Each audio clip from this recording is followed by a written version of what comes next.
Hey, Brian from SnakeBytes here. Have you ever thought why people like me love snakes so much? Well, that's what this show is going to be all about. You're watching SnakeBytes.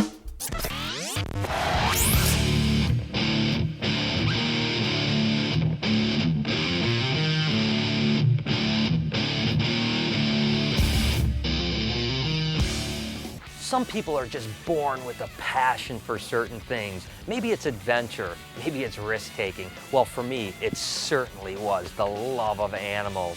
My very first memory as a person, believe it or not, was of a ball python when I was 2 years old visiting a local Detroit zoo. I can remember that animal like it was yesterday, and it certainly took me on my life path of dedicating my life to animals. But I often wonder, what was it about that amazing snake that caught my attention at such a young age? So I'm going to try to break it down for you in this week's show. Which type of snake gave Brian his most painful snake bite? A. Burmese python, B. Green tree python, or C. Black-headed python? Go ahead and answer down below and check back later in the show to see if you got the correct answer.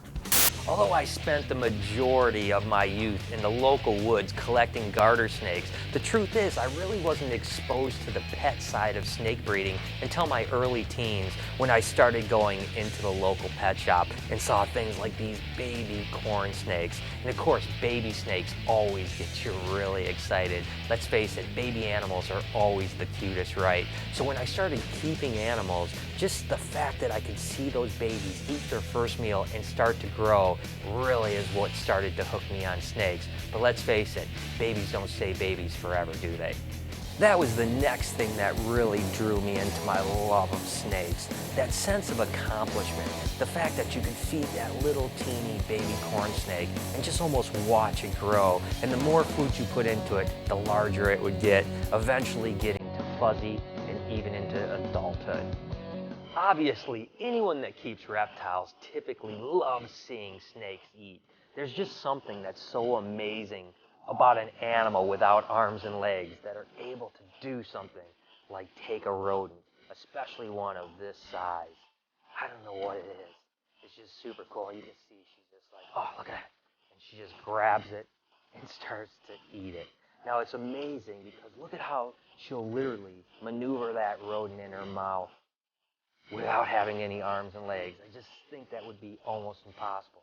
But I tell you what, guys, as much as I love seeing snakes eat, I actually hate feeding rodents off to animals. I'm an animal lover, and it actually pains me to see another animal have to be fed off. But I love reptiles so much, and I realize they have to eat. That's one of the reasons why we never feed live on film, number one, and we always feed frozen whenever we possibly can. And I gotta tell you, when I have to feed a snake live, I personally never watch it. I don't want to see another animal die. But I gotta tell you, it's just truly amazing to watch any snake eat. Another thing that fascinates me about snakes, and it goes back to the same topic of being able to do things without arms and legs, is the way they move. That locomotion is just amazing to me. The fact that they have no arms and legs, yet they can crawl and hang and pull themselves up on things like this tree so easily is just amazing. Every time I watch a snake move, I'm just fascinated at their ability to do so much without any arms and legs. Let's just take a second and watch how beautiful this process is. I always say what we do here is create living art. We're trying to take one color, like an albino ball python, and breed it to a pattern mutation like a spider to produce an albino spider.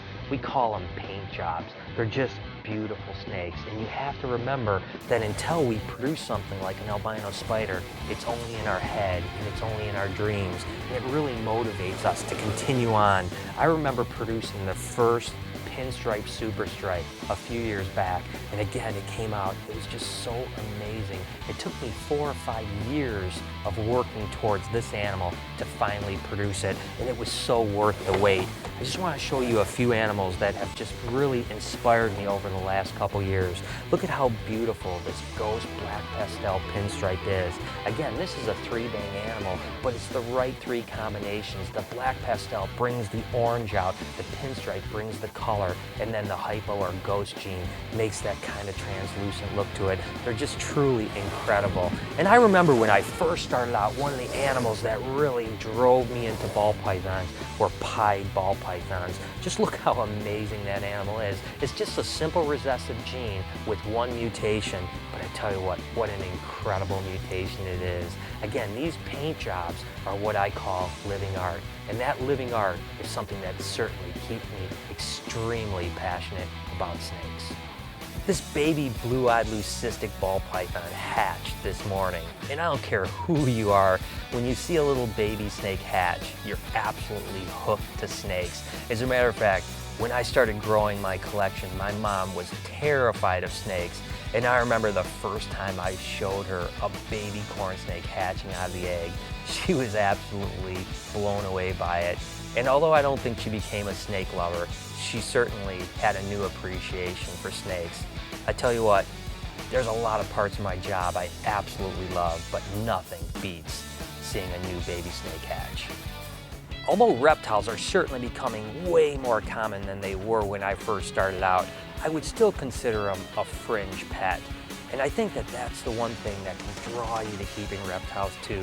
It's that little bit of the rebellious side in you that wants to keep something that not everyone's keeping.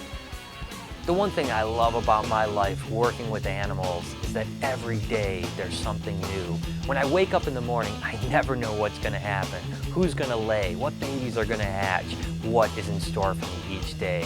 I really believe that certain people are born with a purpose, and I know ever since that 2-year-old kid that saw that ball python in the zoo that my purpose was to work with reptiles. All right, so we've got a snake challenge for the crew. Sometimes snakes have to grab a bird right out of the air without arms. Let's see if the crew can do it. Good luck, guys.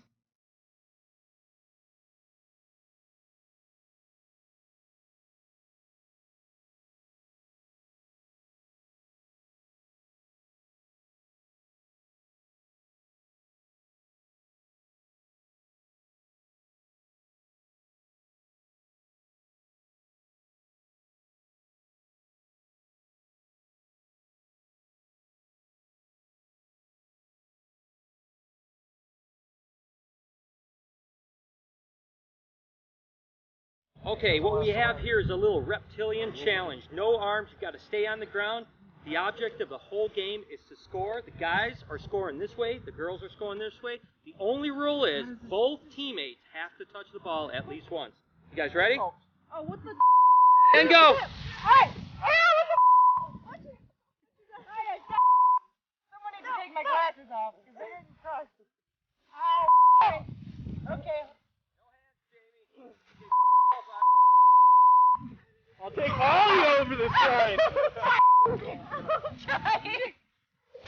Alright guys, for today's show you got to see Brian list off all of the things that he loves about snakes, so of course I'm going to ask you, what is your favorite thing about snakes? Leave a comment below and let us know. So there it is. I hope you guys enjoyed the show. Certainly snakes are something I've been passionate about my whole life. And if you ever want to follow any of my animal adventures, make sure to hit me up over on Facebook and Twitter at SnakeBytesTV. Until next week, you've been watching Snake Bites.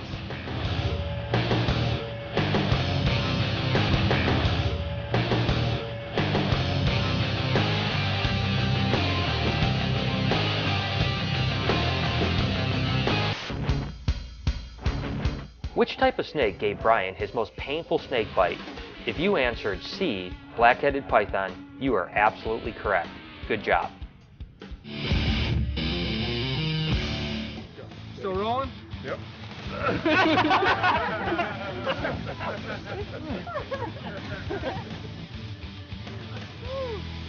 get off of this. All right, that's a wrap.